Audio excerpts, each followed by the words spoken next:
돈이 얼마나 강력한 위력을 발휘합니까? 그렇죠? 근데 우리 그거 없으니까 힘들어하는 거잖아요. 그래서 그거 좀 어떻게든 더 가져보려고 막 이리저리 애쓰고 그러지 않으십니까? 그거 좀 많았으면 좋겠다. 저도 그거 좀 많았으면 좋긴 하겠더라고요.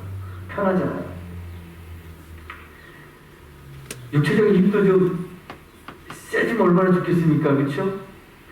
길거리 나가면 막 이유 없이 때리고 괴롭히는 사람들이 있는데, 총 들고 막 위협하는 사람들이 있는데, 그래도 우리 어떤 사람은 총도 사서 집에다 쟁여놓고 사업할 때, 장사할 때 가게에다가 총도 갖다 놓고 막 그러잖아요. 육체적인, 물리적인 힘도 좀 세주고 싶어 하는 건 당연하죠. 세상은 그렇잖아요. 정치적 파워도 좀 있으면 얼마나 좋겠습니까? 그래서 우리 한인들이 정계에 진출해서 뭐 의원도 당선되고 그러면 다들 좋아하잖아요. 우리 한인의 지위도 높아지고 정치적인 파워가 생기고, 그거 없어서 다들 힘들어하는 거잖아요. 그런 세상의 힘들이 위력을 발휘하는데, 우리가 사는 세상이 공평합니까? 정의롭습니까? 우리 신앙인들이 꿈꾸는 천국 같은 세상이, 우리는 정말 그런 세상을 꿈꾸는데 그런 세상에 살고 계십니까? 그렇지 못하잖아요. 여러 불평등이 존재하고 여러 종류의 힘에 의해서 억압당합니다. 세상의 힘이 얼마나 잔인한지 세상은 절대 사명봐주지 않습니다. 빼앗기는 치열한 경쟁이 벌어집니다. 상대적인 약자들은 힘 가진 사람들에게 억압당하고 착취당할 수밖에 없습니다. 빈익빈 부익부라는 말이 있잖아요. 없는 사람은 계속 없고 오히려 있는 것마저 빼앗기고 가진 사람들은 더 많이 가지게 되는 이 불합리한 세상, 거기에 우리가 살고 있음을 부인할 수가 없습니다.